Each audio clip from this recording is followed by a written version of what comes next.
Vamos lá, galera, vamos dar início a uma aula exclusiva de questões da Fundação Getúlio Vargas acerca da segurança da informação. Mais especificamente, a gente vai falar sobre golpes e ataques.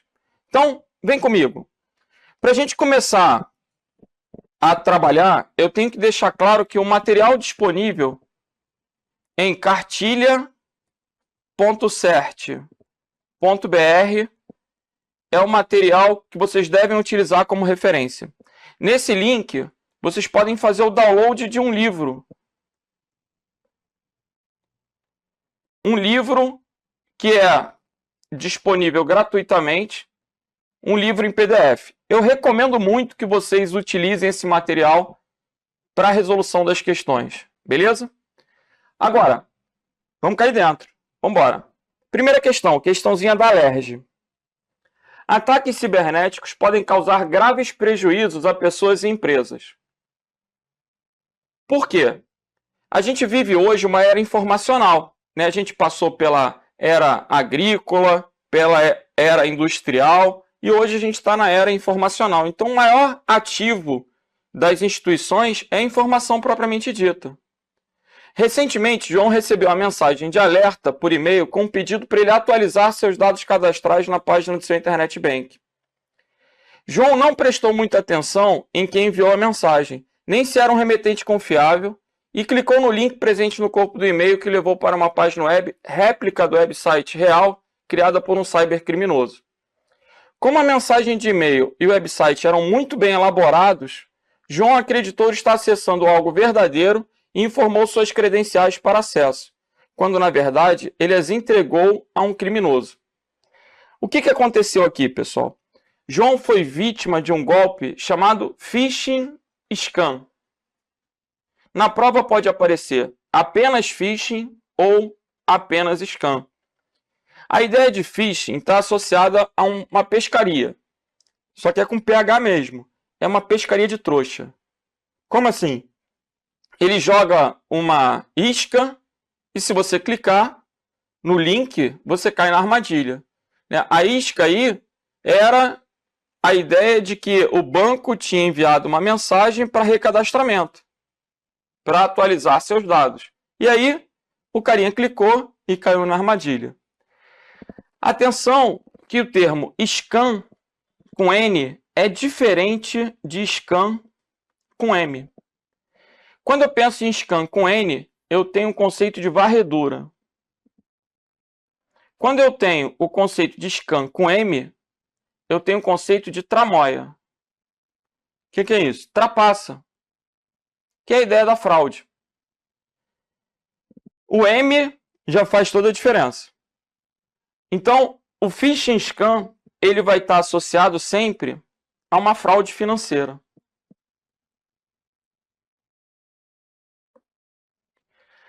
Galera, o phishing é uma técnica de engenharia social.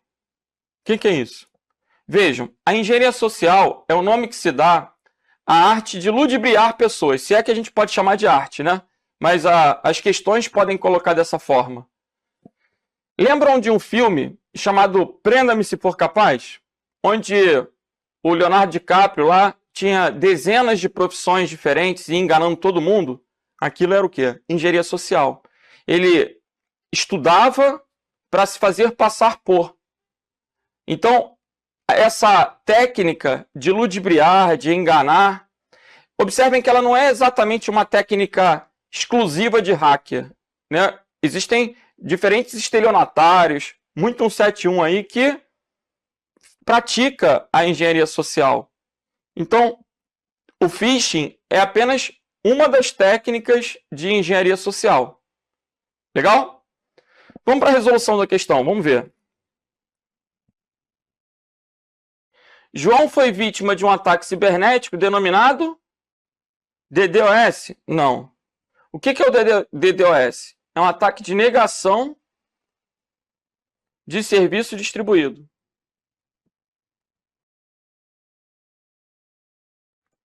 O que é um sniffer? É um ataque de interceptação. É bom você ir anotando do lado para poder documentar isso, né? O spam é um ataque de quê? Propaganda. Aquela propaganda de conteúdo indesejável. Propaganda indesejável. O phishing é a resposta, é a fraude financeira.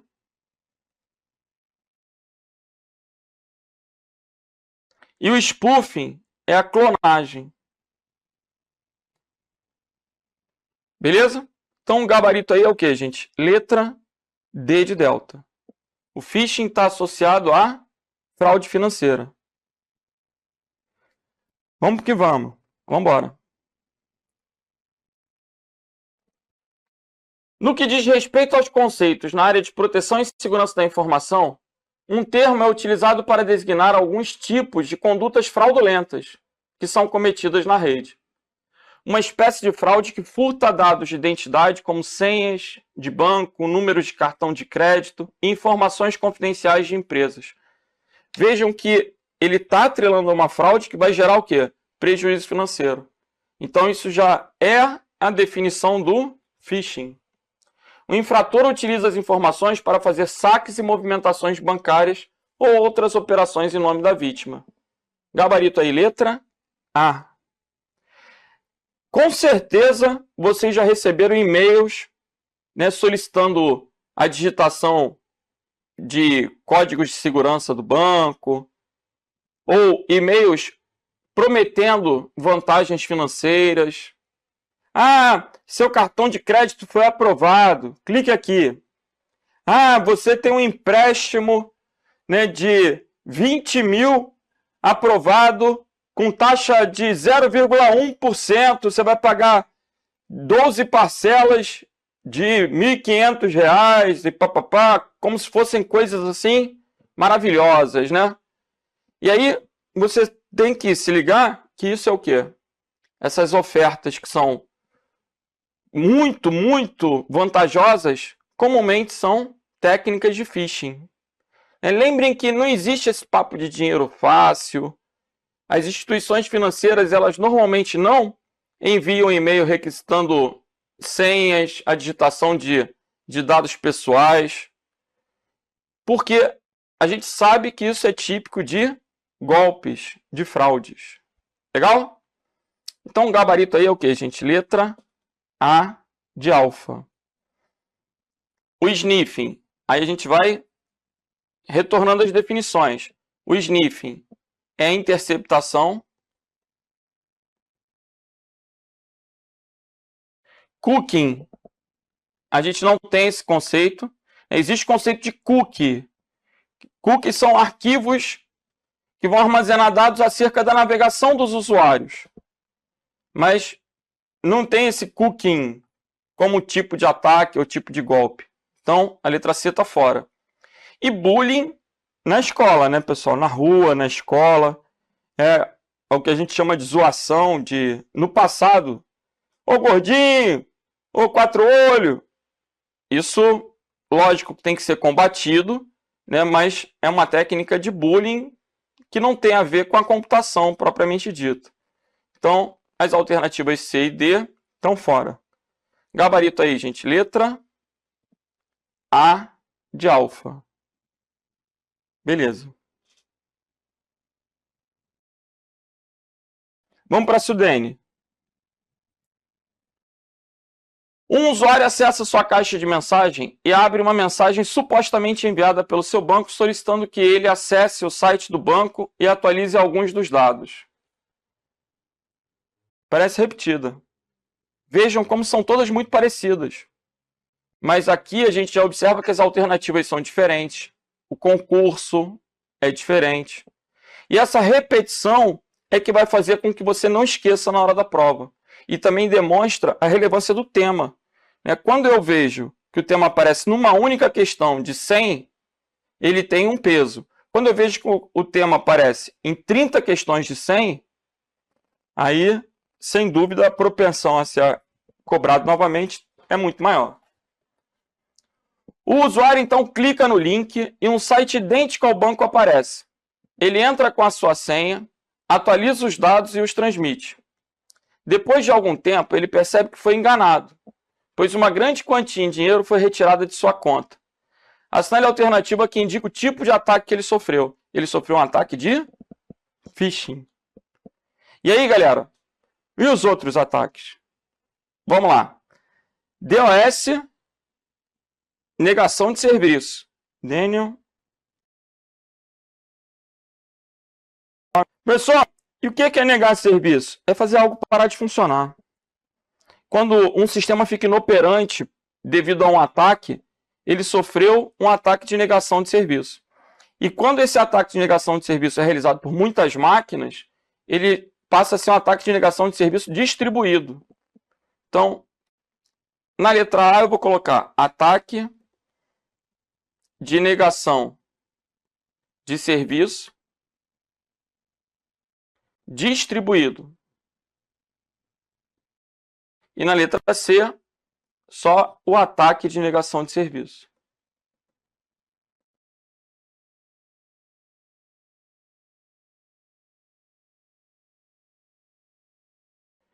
Na letra D, a ideia de fraude financeira. Na letra E, o conceito de adware está associado à propaganda, mas uma propaganda que é oriunda de uma espionagem. Um anúncio oriundo de uma espionagem. Então, não é uma propaganda lícita, devida, tem esse contexto malicioso. Explica melhor? Claro. Quando você, por exemplo, digita alguma coisa no bate-papo e logo em seguida aparece aquela propaganda dentro de um programa. Aí, esse adware é um tipo de spyware. A ideia do adware é o anúncio, que é advertise, mais software. Então, é um software que vai mostrar anúncios, propagandas, mas com esse contexto de espião. Ele é um tipo de spyware. Beleza? E a letra B, professor? A letra B está associada a um hacker ou um tipo de ataque hacker voltado para a telefonia. O phreaking é um hacker de telefonia. Explica melhor? Claro. Sabe aquele carinha que consegue clonar um celular, interceptar uma ligação de celular? Ele praticou um ataque phreaking. Então, o phreaker é um tipo de hacker voltado para a telefonia. Beleza? Gabarito da questão, então, ficou letra D de delta. Vamos para a próxima. O funcionário fulano da empresa X, cujo e-mail é fulano@empresax.com.br, recebeu um e-mail marcado como importante do Ciclano, do Departamento de Recursos Humanos, com o endereço do remetente ciclano@empresax.zhost.ru. O que é esse RU aqui? É o domínio russo. Observem que fulano tem um domínio de e-mail brasileiro, mas Ciclano está com um domínio de e-mail russo. O que é isso? Provavelmente é uma fraude. Eu, por exemplo, Renato, não costumo receber e-mails russos. Vamos ler. Contendo em anexo um documento PDF para ser preenchido até o dia seguinte. Fulano esteve em reunião com Ciclano há algumas semanas e acredita que o documento está relacionado com o que foi discutido naquela ocasião. Dados os fatos descritos, fulano, e aí? Ele tinha que observar esse domínio. É que nem sempre nós, visualizamos o e-mail do remetente, mas é uma prática importante. Principalmente quando ele requer informações ou quando ele traz anexos, porque essas podem ser as vulnerabilidades daquela mensagem. O preenchimento de informações e a execução de anexos. Então, ele não deve abrir o documento, pois é uma tentativa de phishing. Perfeito. Gabarito letra A. Letra B, não deve abrir o documento. A recomendação é essa, né? Então, a letra C está errada, a letra D está errada. Agora, a justificativa é uma tentativa de phishing, é um e-mail de spam ou contém um worm? No enunciado, o examinador, ele diz que fulano deve preencher aquele PDF até o dia seguinte. O preenchimento vai colocar informações falsas. Daí, informações falsas não, informações para fraudes. Daí é uma técnica de quê? De phishing. O spam, ele só seria uma mensagem indesejável. Não tem nada relacionado a propaganda, relacionado a conteúdo indesejável no texto. E o worm é um tipo de malware que fica se replicando, né? Que vai infectar a máquina e vai fazer com que algum conteúdo, como a própria mensagem, se replique automaticamente. Também não está colocando isso no enunciado, não está falando nada de congestionamento, nada de lentidão. Então, eu vou desconsiderar o worm, eu vou desconsiderar o spam. O gabarito aí é o que? Letra A de alfa. Ok? Vamos para a próxima. Alguns e-mails se assemelham a outras formas de propaganda, como a carta colocada na caixa de correio, o panfleto recebido na esquina e a ligação telefônica ofertando produtos. Agora eu tenho o quê? A definição de spam. O spam, gente, a história do spam chega a ser até, tipo, bobona. Se você jogar no YouTube depois de curiosidade, tem um vídeo de uma propaganda, joga no Google spam. Mas o spam é um enlatado de carne de porco, um tipo de apresuntado vendido nos Estados Unidos. E, assim, algumas histórias colocam que em determinadas situações a pessoa não tem que comer, ela é obrigada a comer spam. Não que ela goste de spam, mas é uma parada para matar a fome.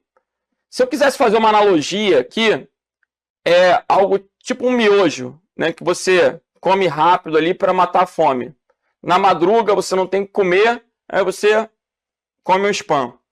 O spam está associado a algo que você, tipo, não deseja, mas tem que engolir. Então, essa é mais ou menos a ideia. O vídeo do YouTube é um vídeo de um programa de humor americano, do Monty Python. Se vocês colocarem Monty Python spam no YouTube, vocês vão ver uma sátira engraçada, né? Onde o carinha chega no restaurante e ele quer comer. Aí ele pergunta, o que tem para comer? Aí o cara fala, spam. Eu não quero spam. Aí tem spam com queijo, spam com ovo, spam com isso. Mas tudo tem o quê? Spam. Como se ele fosse obrigado a comer spam. E aí todo mundo no restaurante começa a gritar lá, spam, spam, spam, spam.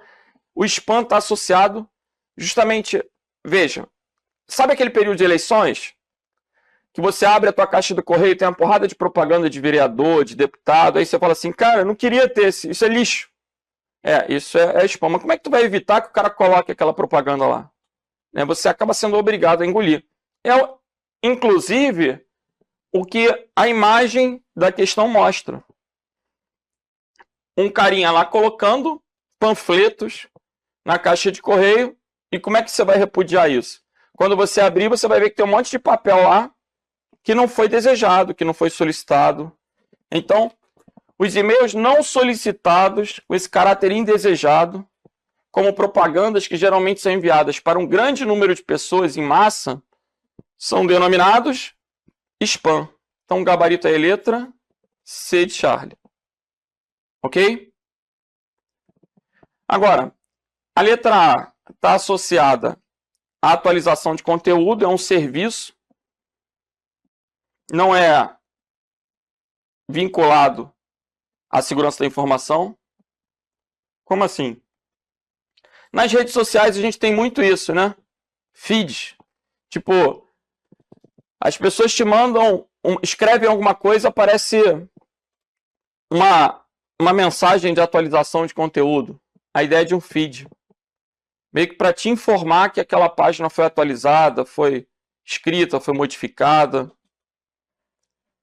Tópico, o nome está dizendo, também não tem uma relação com a segurança. Assinatura também não. Então, gabarito aqui, até por exclusão, só poderia ser letra C. Ok? Vamos para a próxima. E-mails não solicitados, geralmente enviados para um grande número de pessoas, são rotulados pelo termo. Aí você vê uma questão de 2020, cobrando spam. E-mails não solicitados são e-mails indesejáveis, são spam. E aí, batendo. Na letra D, o phishing está associado à fraude financeira.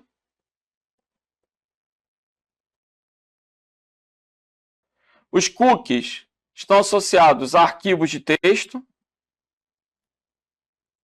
Não é um conceito de segurança da informação. É um conceito de internet. É um arquivo de texto com informações acerca da navegação. Esse conceito de cookie, ele pode aparecer na segurança como sendo uma vulnerabilidade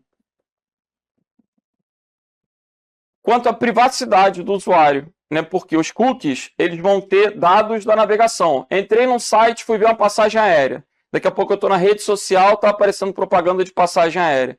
Então, os cookies, por armazenar esses dados, eles podem ser acessados pelos sites quando você ingressar no site. Eles podem ser enviados para o site. E com isso eles podem expor a sua privacidade. Ele pode comprometer a privacidade. Malware é um código malicioso, algum tipo de programa.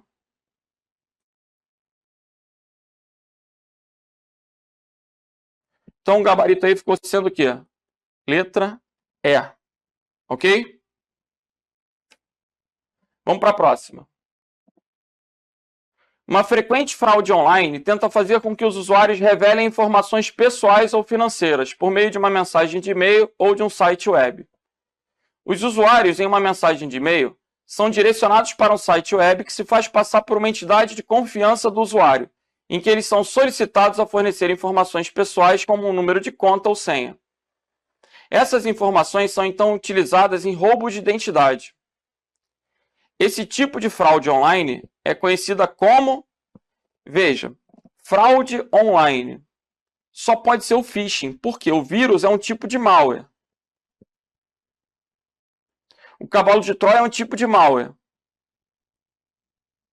O spyware é um tipo de malware. E a criptografia é uma técnica para manter o sigilo, para manter a confidencialidade. Então, a única fraude que a gente tem aqui é o phishing. Por isso o gabarito é letra A. Uma fraude online que tenta fazer com que os usuários revelem informações pessoais ou financeiras. Fraude financeira. Definição de phishing. Gabarito letra A. Beleza? Vamos para a próxima. Marina recebeu uma ligação de um suposto funcionário que dizia estar fazendo uma pesquisa sanitária sobre uma pandemia. Marina passou suas informações pessoais e profissionais que permitiram ao falso funcionário acessar um sistema com suas credenciais. A técnica empregada pelo falso funcionário, ele se fez passar por um agente sanitário, se fez passar, por um pesquisador, ele praticou uma técnica de engenharia social. Gabarito aí, gente, letra C de Charlie. Então, cuidado, né? Hoje em dia, a superexposição de dados nas redes sociais acaba facilitando esse tipo de golpe de engenharia social.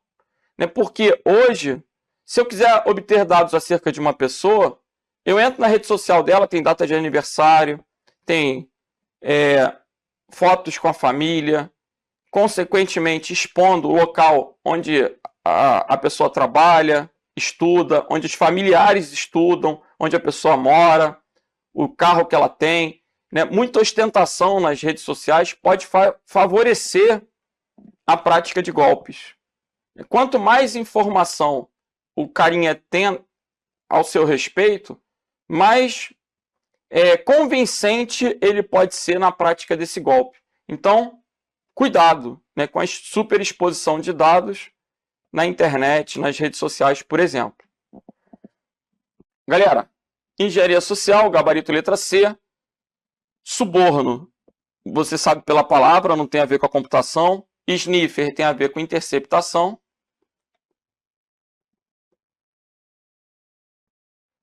E o flooding tem a ver com inundação. Você inunda uma máquina normalmente para ela parar de funcionar também. Ok?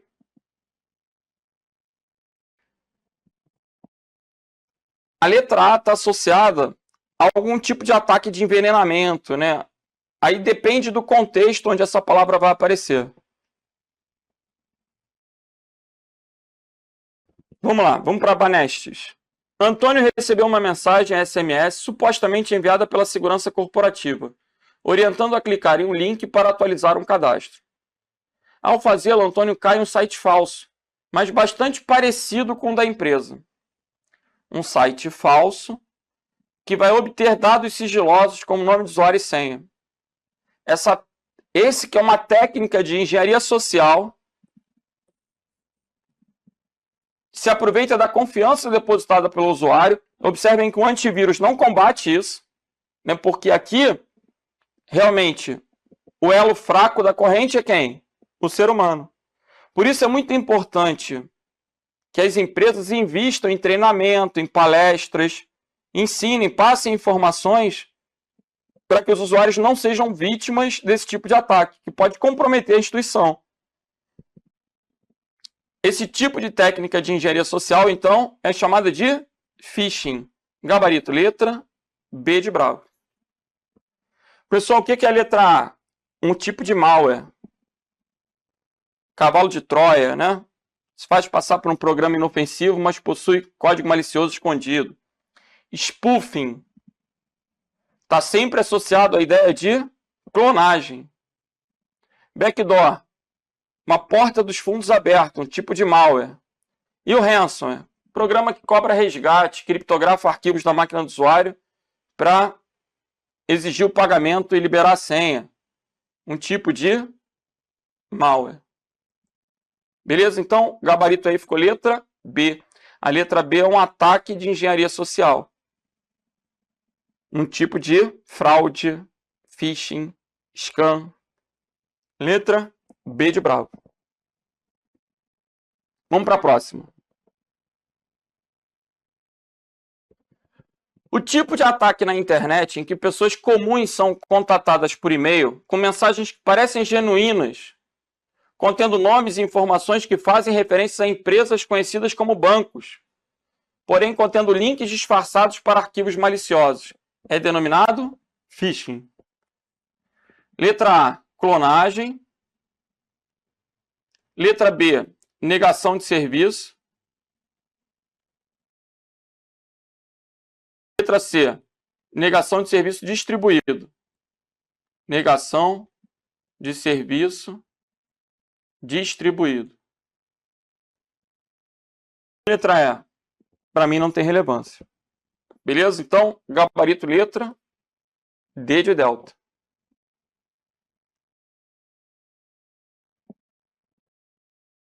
Vamos para o MPE.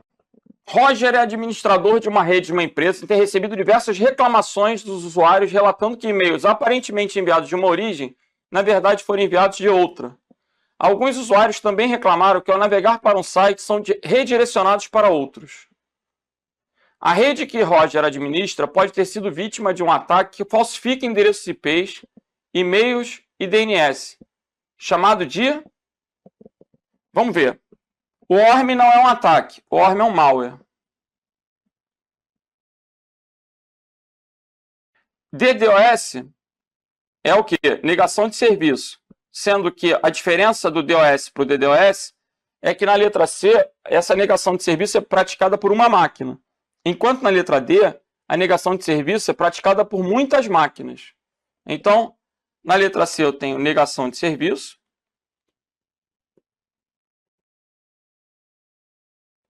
Na letra D eu tenho negação de serviço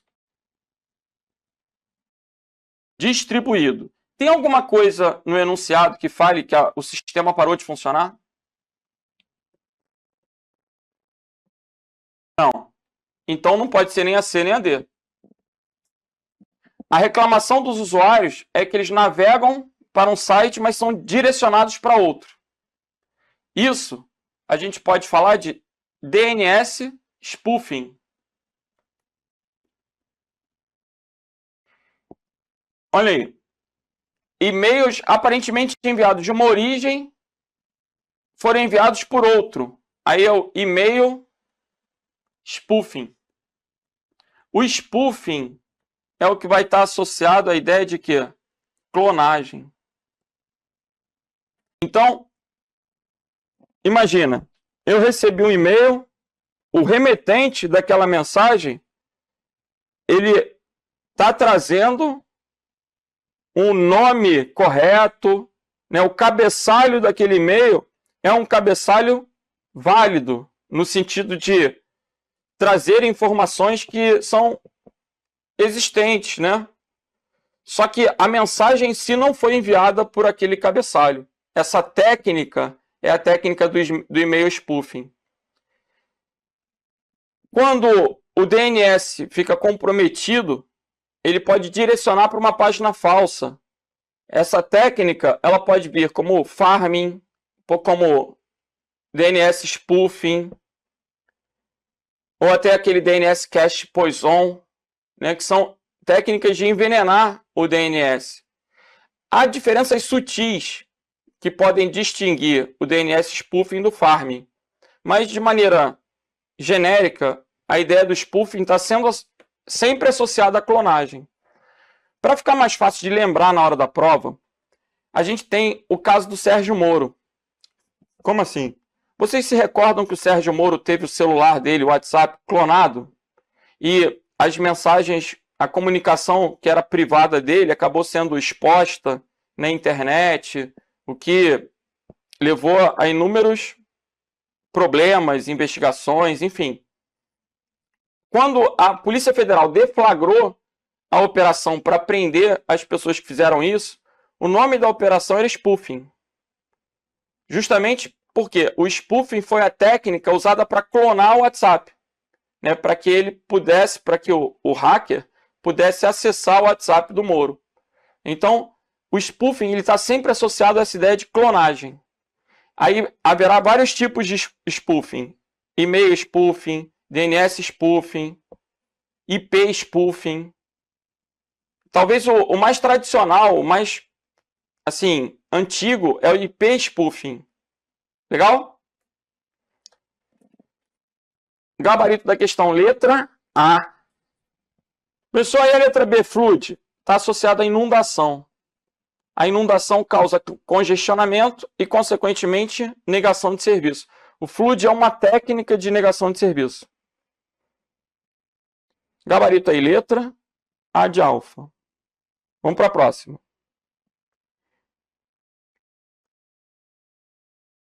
Um cybercriminoso envia para sua vítima um e-mail falso em que se passa por uma instituição conhecida, informando que seu cadastro está irregular e que, para regularizá-lo, é necessário clicar no link presente no corpo do e-mail. Esse tipo de falsificação de uma comunicação por e-mail é uma técnica conhecida como, e agora?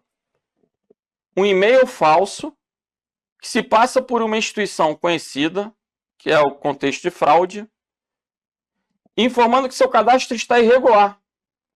E para regularizar, está tentando enganar, ludibriar. É uma técnica de phishing. Veja, na letra B, a gente tem a interceptação de pacotes. Sniff, interceptação. Na letra C, o MAC spoof seria uma clonagem de um endereço MAC. DNS Service é o ataque de negação de serviço, que a gente tem visto aí como DOS. E SQL Injection seria o quê? Também um ataque a um banco de dados. Então, o gabarito aqui é letra A. Vamos para a próxima. Até que enfim a gente muda o tipo de ataque, né? Pelas alternativas, spoofing está associado à clonagem. Scan é uma varredura. Aí o conceito de varredura pode variar de acordo com o contexto. Por exemplo, eu posso ter um ataque de porte scan para varrer portas. Só que a varredura de portas ela pode ser usada pelo dono do computador para ver se tem alguma vulnerabilidade ou pelo hacker para poder invadir. Né? Portas abertas podem representar vulnerabilidade. Eu posso ter no antivírus o quê? O botão para escanear. É para buscar vírus no computador. Então, scan com N tem um conceito de varredura. Se fosse scan com M, tinha um conceito de fraude, de trapaça, de tramóia. Sniffing.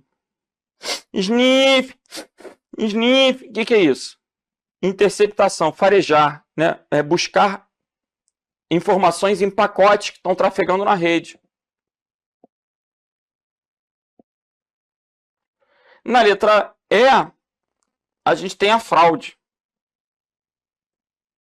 E na letra C, o conceito de pichação. Como assim? Pichar, né? Pichação. Quando você entra num site e modifica o conteúdo do site, você pratica um ataque de pichação. Então vamos ver. A empresa D2D opera na internet há 3 anos. Na semana passada, sua página web foi invadida por hackers que exploraram as vulnerabilidades do servidor web que estava desatualizado. A página da empresa foi alterada. Mas continuou disponível na internet. O tipo de ataque, um ataque que pode ocorrer em vários contextos, mas eu vou dar inclusive um contexto de época de eleição. Cara, a concorrência, eu não diria talvez entre os políticos, né? Mas a concorrência hoje em dia, até nesse período eleitoral, a gente está com os conceitos tão segregados que podem fazer com que um tipo de eleitor, né, prejudique um determinado candidato alterando seus dados nas páginas, para que ele sofra denúncias no Tribunal Superior Eleitoral e tal, e venha a ter algum tipo de sanção. Isso é factível? É. Né? Então imaginem, um cara coloca lá que fez tantas obras, aí alguém invade a página e altera o número de obras. Aí o outro candidato concorrente percebe aquela informação falsa e denuncia. Isso pode ocorrer em um período eleitoral? Pode. A gente tem vários outros exemplos, né? A gente tem sites governamentais que já sofreram esse tipo de ataque. Eu me recordo que, num período atrás aí, a gente tinha um site do governo que tinha passarinho voando na tela. Quando você entrava na página, você via um monte de passarinho voando. O que era isso? Alguém botou lá de sacanagem, né? Um tipo de pichação, alterar conteúdo, modificar o conteúdo do site. A ideia era essa. A ideia da pichação é diferente da ideia da clonagem. Né? Por quê? Quando eu clono um site, imagina. Quando eu clono um site, eu vou tentar clonar um site de um banco. Aí eu vou pegar, existe o site do Bradesco, e eu vou criar o site do Badresco. Como é que é? Bradesco, original. Falso, Badresco. Aí eu, de sacanagem, registro um domínio fora do Brasil, com o nome de Badresco, e coloco uma página idêntica e crio um phishing. As pessoas clicam, elas vão entrar na página falsa. Aí o site foi clonado. No conceito do defacement, da pichação, a página original teve seu conteúdo adulterado. Não é uma página clonada em outro computador. É a página original que foi pichada. Aí é o conceito do defacement. Então a página da empresa foi modificada. Ela não foi clonada. É a página original que foi modificada. E continuou disponível na internet. Esse tipo de ataque é o defacement, gabarito letra C. Ok? Vamos para a próxima.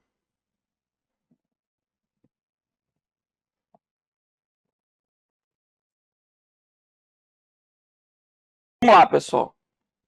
Questão da Defensoria Pública de Rondônia.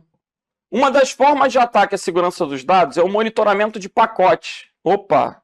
Monitorar pacotes. O que é isso? Sniff. O monitoramento é interceptação. Procurando por senhas em texto claro. O nome dessa forma de ataque é Sniff. Gabarito, letra E. A interceptação de pacotes. Lembra que a letra A está associada à fraude, que a letra B, esse scan com M, está associado à trapaça, que na letra C o spoofing está associado à clonagem, na letra D está associado a algum tipo de envenenamento. Gabarito aí é o que, gente? Letra E. Monitorar pacote. Se você envia, por exemplo, um e-mail com o número de cartão de crédito, o e-mail é um canal inseguro. Toda a informação que você envia na rede, ela passa por vários nós até chegar ao destino. Cada nó é uma máquina. Então, durante esse meio do caminho, é possível que aquela mensagem seja lida, seja interceptada.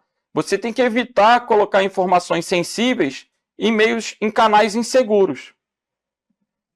É possível, por exemplo, que eu vá com o meu computador numa rede Wi-Fi de um shopping e coloque um sniffer na minha máquina. A minha máquina vai passar a capturar pacotes de forma promíscua. Aquele pacote de todo mundo vai ser, está trafegando no ar, o Wi-Fi não tem um fio para guiar os dados, então eles estão sendo enviados em todas as direções. Aí eu estou lá interceptando. Se o carinha que está na mesa do lado lá envia um e-mail sem criptografia, eu consigo interceptar aqueles dados, consigo ler aquela mensagem. E aí, daí a importância de quê? Não colocar dados sensíveis em canais inseguros. Eu faço questão de colocar dados com criptografia. Então, eu só vou fornecer dados como números de cartões, essas coisas, se o site, porventura, estiver correto e estiver usando um HTTPS, que aí ele vai sair da minha máquina criptografado. Perceba a diferença do uso de um spyware para o uso de um sniffing. Ou de um sniffer, né? O spyware, ele contamina a máquina e intercepta aquilo que é digitado. O sniffer, ele não contamina a máquina. O sniffer está instalado na rede. O administrador da rede, por exemplo, ele pode ter um sniffer legítimo, né, para monitorar o que os funcionários estão fazendo. Nesse contexto, nem é uma coisa maliciosa. Nas empresas, é possível que o administrador da rede controle o tráfego utilizando um sniffer. E com isso ele combata acessos a sites de conteúdo inadequados para um expediente, para um horário de trabalho. Né? Ele vai monitorar. Então, o sniffer está associado à interceptação. Ele não infecta a máquina. Ele captura os dados na rede. Legal. Gabarito, então, letra E de eco. Um dos ataques mais difíceis de combater é o ataque distribuído de negação de serviço. Por que ele está colocando isso? Porque esse ataque distribuído ele vem de várias fontes. A razão da dificuldade é determinar a sua origem. Como é que funciona isso? Existe um tipo de malware, por exemplo, chamado bot. O bot, ele permite que alguém controle a sua máquina remotamente para a realização de ataques. Quando a gente tem milhares de máquinas, milhões de máquinas infectadas, surge um conceito de botnet. A botnet também pode ser chamada na prova de rede zumbi. Então, imagine o seguinte, alguém criou um robô, um bot, esse bot foi se replicando, característica de replicação, e infectando milhares de computadores. Num determinado dia, esse hacker, esse cara que infectou as máquinas, fala assim, olha, máquinas infectadas sob meu comando. Eu quero que vocês entrem nesse momento no site da prefeitura tal. Aí aquela porrada de máquinas entrando ao mesmo tempo vai congestionar o serviço e o site vai ficar fora do ar, vai ficar inoperante. Esse tipo de ataque é um ataque o quê? Um ataque de negação de serviço distribuído, né, praticado por uma botnet. Daí, o gabarito da questão é o quê, gente? Letra B de bravo. As botnets, elas podem ser usadas para minerar Bitcoin, para quebrar senhas, elas podem ser usadas de várias formas, porque alguém vai poder manipular a máquina dos usuários, que muitas vezes nem sabem que a máquina está infectada, e usar aquele poder computacional. Com o avanço da internet das coisas, por exemplo, um dos grandes problemas foi a falta de segurança. Porque hoje em dia, quando você pensa em computador, não necessariamente a capacidade computacional vem dos computadores que a gente conhece. Pode vir de equipamentos ligados à rede. A gente tem hoje em dia televisões ligadas à rede, né, TV Smart, smartphone, tem uma porrada de câmeras, de equipamentos ligados à rede. E esses equipamentos eles podem ser infectados e controlados remotamente. E aí os riscos são muitos na segurança. Mas voltando a esse cenário de botnet, quando eu falei que pode ser usado para minerar Bitcoin, a gente já teve ataques em órgãos públicos, por exemplo, onde milhares de máquinas, não diria milhões, milhares de máquinas passaram a produzir Bitcoin para alguém. Como assim? Bom, eu acredito que nem todo mundo tem domínio do assunto Bitcoin. Então, o Bitcoin é uma moeda criptográfica, onde um Bitcoin hoje custa mais de 100 mil reais. Um Bitcoin. No passado, o Bitcoin custava, há 10 anos atrás, custava centavos. E há 10 anos atrás, você criava o Bitcoin em casa. Um computador podia gerar um Bitcoin. Só que, à medida que cada Bitcoin é gerado, o próximo leva mais tempo. O próximo leva mais tempo. O próximo leva mais tempo. Então, se eu tentar gerar um Bitcoin hoje na minha máquina, talvez eu tenha que deixar meu computador ligado ininterruptamente por décadas. Isso já inviabiliza que eu crie Bitcoin em casa. Né? Até porque se um Bitcoin está 100 mil reais, tu começa a fazer uma conta. Porra, se eu pudesse fazer isso em casa com o meu computador ligado, eu ficava rico. Né? Então, hoje, com a capacidade computacional que eu tenho, eu levaria décadas para fazer um Bitcoin.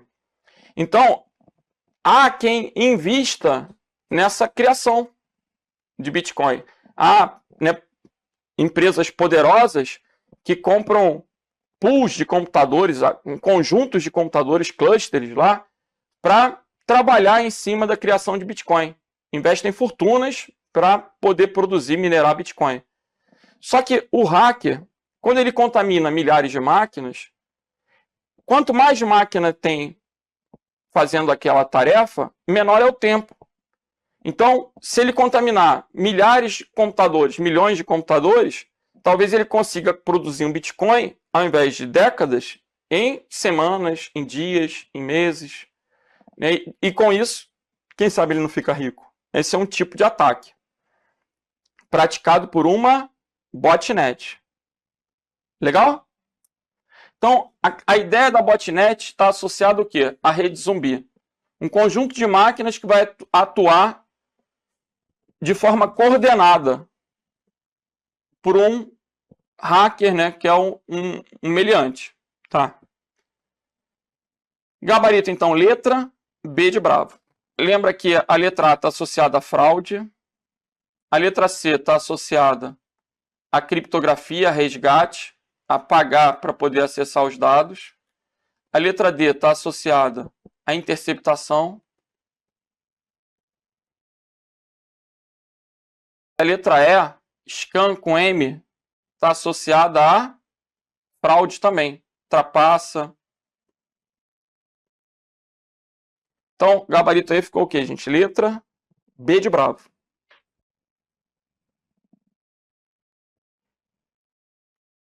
Vamos para a próxima.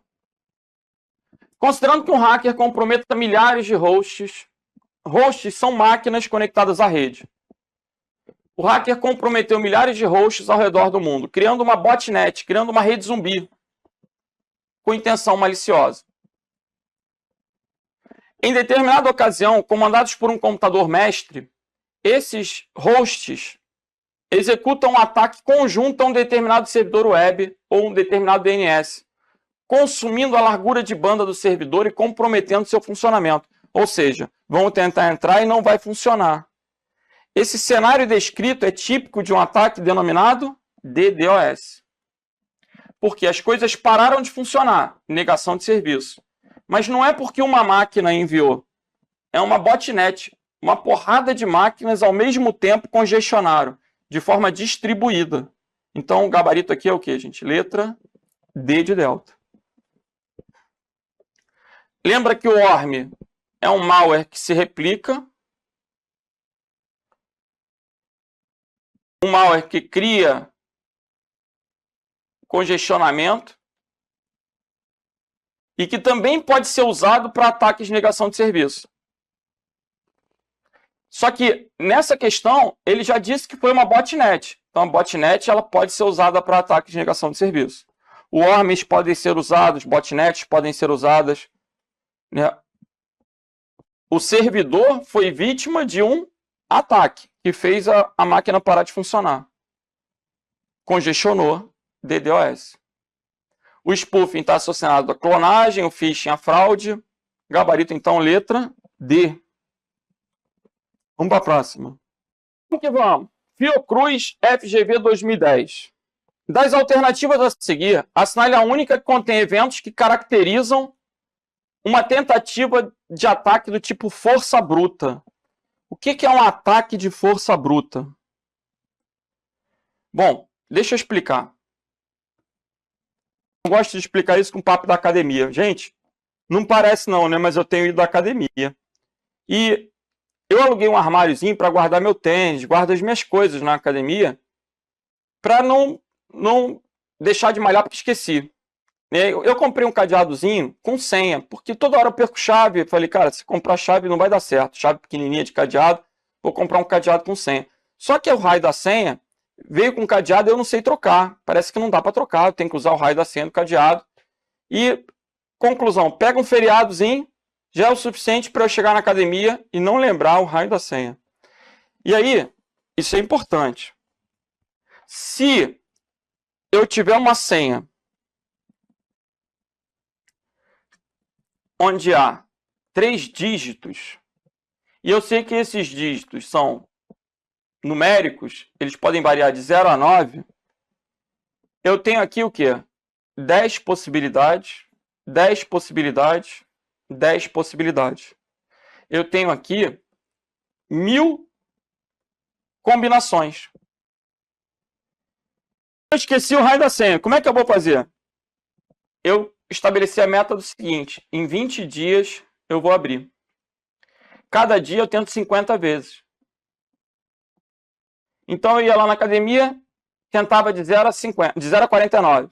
No segundo dia de 50 a 99. E assim eu sabia que em 20 dias eu ia abrir o cadeado. Por quê? Eu ia esgotar todas as combinações possíveis. Isso é um ataque de força bruta. Então, a força bruta, ela se baseia em uma tentativa exaustiva para quebrar uma senha. Agora, se ele colocasse um cadeado com 4 números, eu estava ferrado. Por quê? Com 4 números, eu já teria 10 vezes mais. Eu teria 10.000 combinações. Eu ia levar 200 dias. Aí, pessoal, na boa, eu chamava um chaveiro, ou então deixava aquele cadeado para lá, deixava o tênis lá dentro. Dependendo do custo que eu teria para abrir, eu ia avaliar o que seria melhor. Inclusive, esse é um conceito importante para a segurança da informação. Você investe o suficiente para que, se alguém tentar invadir, gaste mais do que tem lá dentro. Aí você pode dizer que é seguro. Como é que é? Imagina o seguinte, eu tenho um cofre com R$1.000. Se para abrir o cofre o cara vai gastar 2.000, eu digo que o cofre é seguro. Agora, se eu tenho um cofre com R$1.000.000 e o ladrão consegue abrir o cofre com R$1.000, aí aquilo não é seguro. Entende? Assim, o nível de segurança é proporcional ao valor do bem que você assegura. Né? Quanto maior o prejuízo financeiro, mais eu invisto em... Quanto maior o impacto que a perda daquela informação vai me gerar, mais eu vou investir em segurança. Então, nesse caso, o cadeado era suficiente. Mas em 20 dias eu consegui abrir aquele cadeado. Legal? Vamos para a próxima.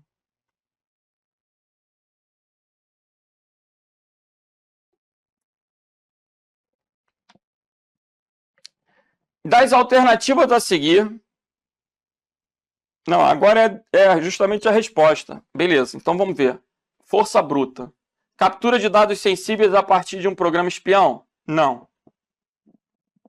Repetição automática de tentativas de acesso a um recurso protegido com senhas criadas a partir da combinação aleatória ou extraída de listas pré-definidas. Gabarito, letra B. Letra C. A sobrecarga de servidores alcançada por meio de ataques simultâneos e descentralizados. É o conceito de DDoS. Operação local e não autorizada de estações aos servidores. Aqui é uma invasão local, né? Invasão. E a letra E. Brechas resultantes de bugs no sistema. A gente chama de vulnerabilidade. Dependendo da brecha, pode ser um backdoor. Ok? Gabarito da questão ficou letra B. Com isso, a gente vai fechando esse bloco de tipos de golpes, tipos de ataque com questões da Fundação Getúlio Vargas. Vamos que vamos!